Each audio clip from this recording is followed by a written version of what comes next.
कृपा सिंधु नररूप हरि महामोहतम पुंज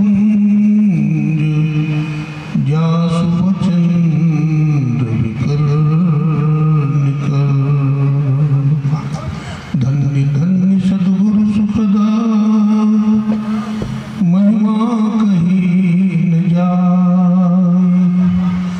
जो कुछ कहो तुम्हारी कृपा मोते कछु न बसाए। बोलिए प्रेम से श्री सद्गुरु महाराज की।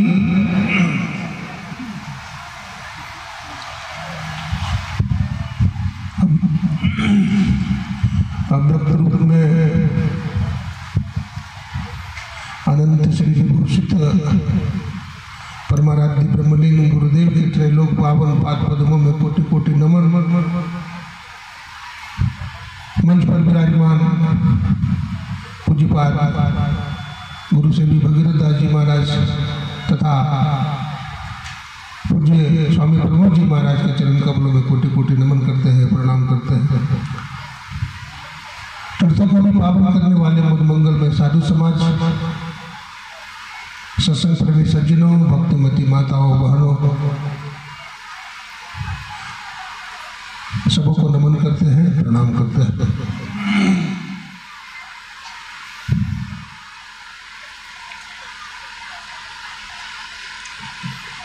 संसार का हर प्राणी, हर जीव अपने सामर्थ्य के अनुसार यथाशक्ति कर्म करते रहते हैं, लेकिन कौन सा कर्म करना चाहिए, कौन सा कर्म नहीं करना चाहिए, हम विविध भांति के कर्मों में उलझे हुए रहते हैं। गुरुदेव कहते हैं विविध भांति के कर्म जगत में जीवन घेरी फंसाता है। अब बाबा देवी कहे में ही सद्गुरु गुरु ही बचाता है। आप लोग बिल्कुल शांति से बैठ जाइए, बहुत शोरगुल कर रहे हैं, इसलिए आप लोग हल्ला गुल्ला मत करें, अपने जगह पर बैठ जाइए और शांतिपूर्वक सुनिए तो लाभ होगा। बोलिए प्रेम से श्री सद्गुरु महाराज की। तो हम भी अपने जीवन में विचार करें,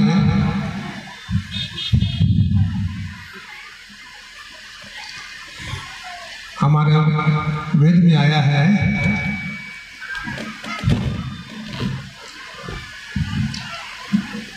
नित्यानित्य वस्तु विवेका। नित्य वस्तु क्या है, अनित्य वस्तु क्या है, इसका विचार करें। उसके बाद दूसरा सूत्र है मूत्रार्थ फल भोग विरागा। संसार का हर वस्तु देखते हैं नाशवान है, कोई न स्थिर सभी बटोही, सत्य शांति एक स्थिर होगी। स्थिर क्या है, हमारी आत्मा, वो कहीं जाता आता नहीं है,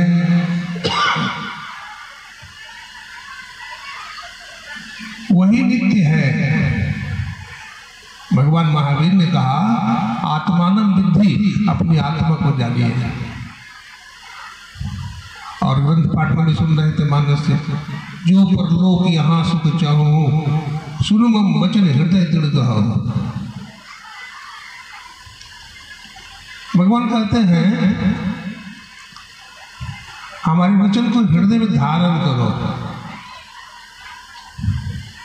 सत्य मार्ग पर चलो, विवेक रखो। हमारा उद्धार कैसे होगा, आवागमन के चक्र से हम कैसे छूटेंगे, ऐसा अपने मन मस्तिष्क में धारण करके संत सद्गुरु से दीक्षा लेकर के आत्म कल्याण के लिए साधक को लग जाना चाहिए। अभी सुन रहे थे हमारे स्वामी नरेशानंद जी महाराज से महाभारत का प्रसंग। कौरवों और पांडवों के बीच युद्ध चल रहा है। कौरवों की भारी सेना है, पांडवों की सेना कम है। 11 अक्षौहिणी सेना कौरव दल के हैं, अब 5 अक्षौहिणी सेना पांडव की तरफ। भीष्म पितामह बड़े वीर हैं, धनुर्धारी हैं, उनके सामने कोई टिक नहीं पाता है। आचार्य द्रोण के सामने कोई टिक नहीं पाता है। दादा भीष्म एक एक दिन में 10,000 सैनिकों का संघात करते हैं। संघात कर रहे हैं, अर्जुन घबरा गया।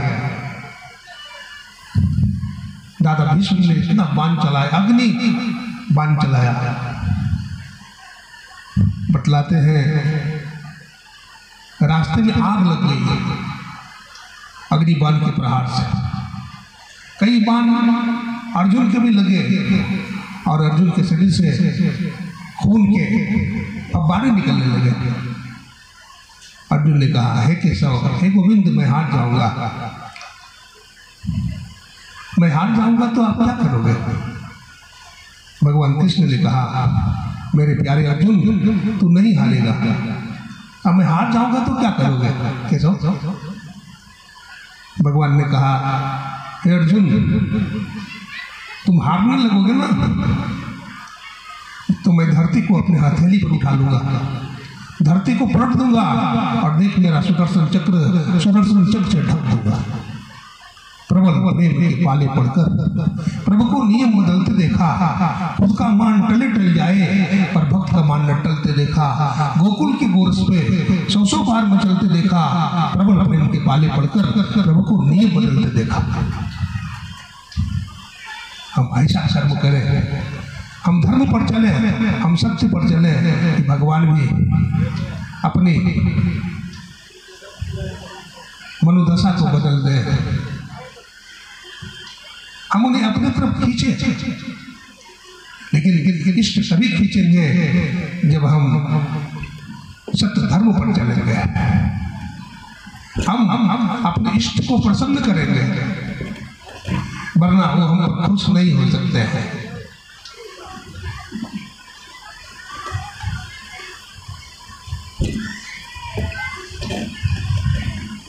हमारा शरीर पर विचार करिए जरा, शरीर कैसा है? हमारा शरीर पंच तत्व से बना हुआ है।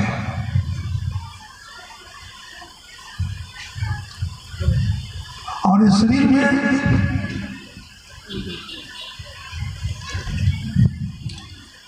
पिंड है और ब्रह्मांड है। आंख से नीचे वाला भाग को पिंड कहा, आंख से ऊपर वाले भाग को ब्रह्मांड कहा। हम लोग संसार में सोए हुए हैं। हमारे उपनिषद, हमारे संत महापुरुष जगाते हैं, उत्तिष्ठत जागृत वरान्निबोधत क्षुरस्य धारा निशिता दुर्गया दुर्गम पतस्तत् कवियो वदन्ति। अरे अविद्याग्रस्त लोगों, उठो, अज्ञान निद्रा से जागो। हम घोर निद्रा में सोए हुए हैं। उपनिषदकार जगाते हैं, संत जगाते हैं, उठ जाग मुसाफिर घोर भये, अब रैन कहाँ जो सोबत है। हम सोए हुए हैं। हम जागे हैं। कैसे जागेंगे? हमारे शरीर में बहुत सारे चक्र हैं। गुदा चक्र है, देहस्था सर्व विद्याश्च, देहस्था सर्व देवता, देहस्था सर्व तीर्थानि, गुरु वाक्य लभ्यते। गुदा चक्र है जिसमें श्री गणेश का वास है। लिंग चक्र है जिसमें ब्रह्मा जी का वास है। नाभि चक्र है जिसमें भगवान विष्णु का वास है। हृदय चक्र है जिसमें भगवान शिव का वास है। कंठ चक्र है जिसमें सरस्वती का वास है। आंख बंद करते हैं तो अंधेरा दिखता है। अंधेरा को भगाने के लिए सदगुरु की जरूरत है। इसलिए गोरखनाथ जी महाराज ने कहा, सदगुरु मिले तो बुरे बाबू, नहीं तो पटले हुआ। अगर जीवन में संत सदगुरु मिल गए, हम निगुरा बन के बैठे हुए हैं। गोरखनाथ जी महाराज कहते हैं, सगुरा हो सो भर भर पीवे। सगुरा समझे? जिन्होंने गुरु धारण किया वो सगुरा, और जिन्होंने गुरु धारण नहीं किया है वो निगुरा है। गुरु भक्ति की महिमा अपार, निगुरा क्या जाने, निगुरा क्या जाने। तो सत्य जब दीक्षा देते हैं हमें, अच्छा दीक्षा का मतलब क्या होता है? दीयते अत्यंतम ज्ञानमिति दी और क्षयंती पापानि इति क्षय। सदगुरु जो मंत्र देते हैं उसका जब हम जप करते हैं तो हमारे अंदर सोई हुई वृत्ति जागती है, हमारा हृदय हमारा मन पवित्र होता है, हम ऊपर उठने लगते हैं। मानस ध्यान करते हैं तो क्या होता है? हमारे पाप हमारी सूरत शुद्ध होने लगती है, पवित्र होने लगती है।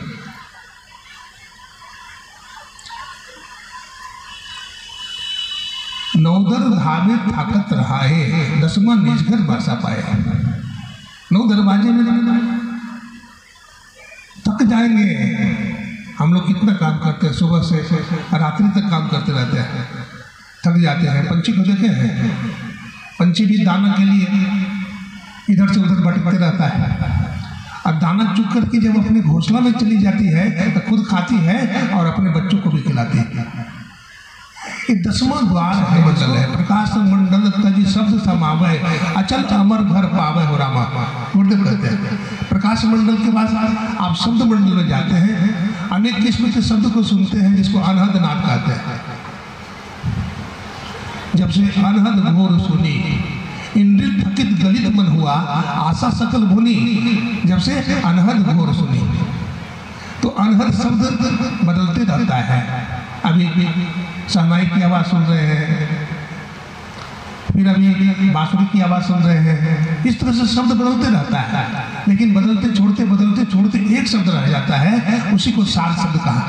कबीर साहब ने कहा, शब्द खोज मन बस करे, सहज जोग है यह, सत्य शब्द निस्तार है, यह तो झूठी दे। ये सत्य झूठा है, ये संसार झूठा है। उस शब्द को पकड़िए, शब्द ही हमारी सूरत को खींचकर निशब्द मंडल में ले जाएगी, और वहां जाकर के फिर वापिस हम नहीं हो पाएंगे। तो इसी के लिए ध्यान साधना की जरूरत है। एक आसन से साधक को अधिक देर तक बैठना चाहिए, चलते फिरते भी मानस जप करना चाहिए। हमारा शरीर पवित्र है, हमारा मन पवित्र है, इसलिए पंच पापों से व्यभिचार, चोरी, नशा, हिंसा, झूठ आदि पापों से अपने को बचा करके रखना चाहिए।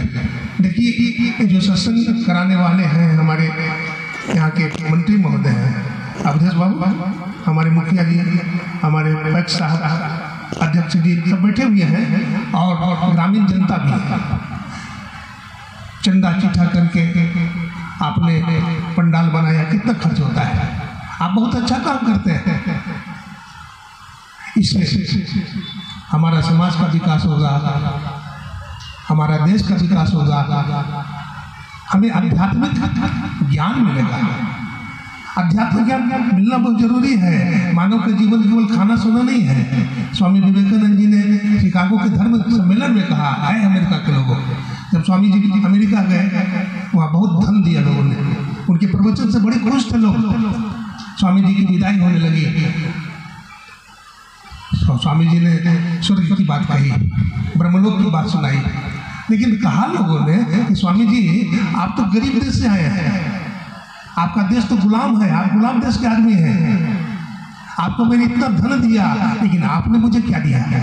स्वामी विवेकानंद जी ने कहा, सज्जनों, हे अमेरिका वासियों, तुम जो दिया है धन दौलत डॉलर्स, ये नाशवान है, ये नष्ट हो जाएंगे, लेकिन मैंने तुझे भारत का वेदांत ज्ञान, वेदों का ज्ञान दिया है, ये तुम्हारी आत्मा को अमर कर देगी, तुम शांति को प्राप्त हो जाओगे। सर्वपल्ली राधाकृष्णन जब लंदन गए तो उनको भी लोगों ने उपहास किया, बड़ा उपहास किया, कहा कि हमारा देश तो बड़ा विकसित है, हमारा देश का टेक्नोलॉजी, हमारा ज्ञान विज्ञान उत्कर्ष पर है, तुम्हारे देश में क्या है? भुखमरी है। सर्वपल्ली राधाकृष्णन ने कहा, है अमेरिका के लोगों, तुम्हारा देश भले ही विज्ञान के मामले में बड़ा एडवांस है, बड़ा विकसित है, टेक्नोलॉजी के मामले में बड़ा विकसित है, तुम्हारे देश में धन का अंबार है, तो कुबेर है,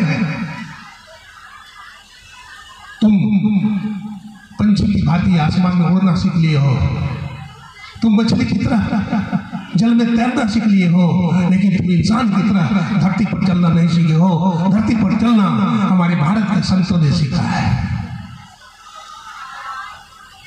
हम सदगुरु से दीक्षा लेकर के जरा पाप करके तो मौज में रहते हैं, जरा पाप छोड़ करके देखिए। आप कहते हैं ना हमें नींद नहीं आती है, हमारे जीवन में बड़ी अशांति है। जरा आप पवित्र रह करके देखिए और सदगुरु से प्रेम कीजिए।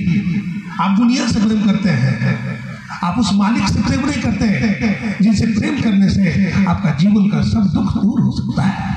भक्तिमती मीराबाई कहती है, मेरे सब दुख दूर हुए जब से तेरा नाम लिया। हे प्रभु, हमारे जीवन के सब दुख दूर हो गए जब से मैंने तेरा नाम लिया। एक बुढ़िया माई दीक्षा ले ली गुरु महाराज से। अब दीक्षा ले ली तो क्यों ले ली? डर के मारे दोनों किडनी खराब हो गए। डॉक्टर बोला 6 महीना का मैं मांगू। अब भजन करने लगी, शरीर छूट जाएगा। अब बुढ़िया माई खूब भजन करने लगी, खूब जब ध्यान करने लगी। जब ध्यान करते करते वृद्धावस्था है, कितना करेगी, नींद आ गई और तकिया पर सिर रख करके सो गई, स्वप्न देखने लगी। यमराज पकड़ने के लिए आ रहा है, यमराज के हाथ में कटार है, तेजी से दौड़ रहा है वो पकड़ने के लिए। बुढ़िया भागी जा रही है, भागी जा रही। बुढ़िया को बाल पकड़ लेती है और बुढ़िया चिल्लाती है, हे गुरु महाराज, यमराज ने हमको पकड़ लिया है, हमको बचाइए। गुरु महाराज लाठी फेंक करके मारे और यमराज छोड़ करके भाग गया। हम भजन करेंगे तब ना। अरे ऐसे कितने प्रसंग मिलेंगे। हमारे पूज्य बात भगीरथ बाबा, हमारे पूज्य स्वामी प्रमोद जी महाराज के पास कितने संस्मरण है। अब कितने साधक हैं, किसके जीवन में कैसी कैसी घटना घटी है। यदि सारे संस्मरण को लाया जाए तो आप पढ़ सकेंगे। बहुत सारा संस्मरण है। संत के लिए दुर्लभ ही क्या, संत क्या नहीं कर सकते। लेकिन ऐसे जो परमात्मा है, हमारे गुरु महाराज की तस्वीर लगी हुई, महर्षि में ही परमात्मा थे और धरती पर अवतरित हुए थे और अपनी लीला समाप्त करके दुनिया को ज्ञान देकर चले गए। हम उनको नमन करते हैं। उनकी सेवा करने वाले पूज्यपाद गुरु श्री भगीरथ दास जी महाराज, पूज्य स्वामी प्रमोद जी महाराज को नमन करते हैं। अपने वाणी को यही विराम देते हैं। बोलिए प्रेम से श्री सद्गुरु महाराज की जय।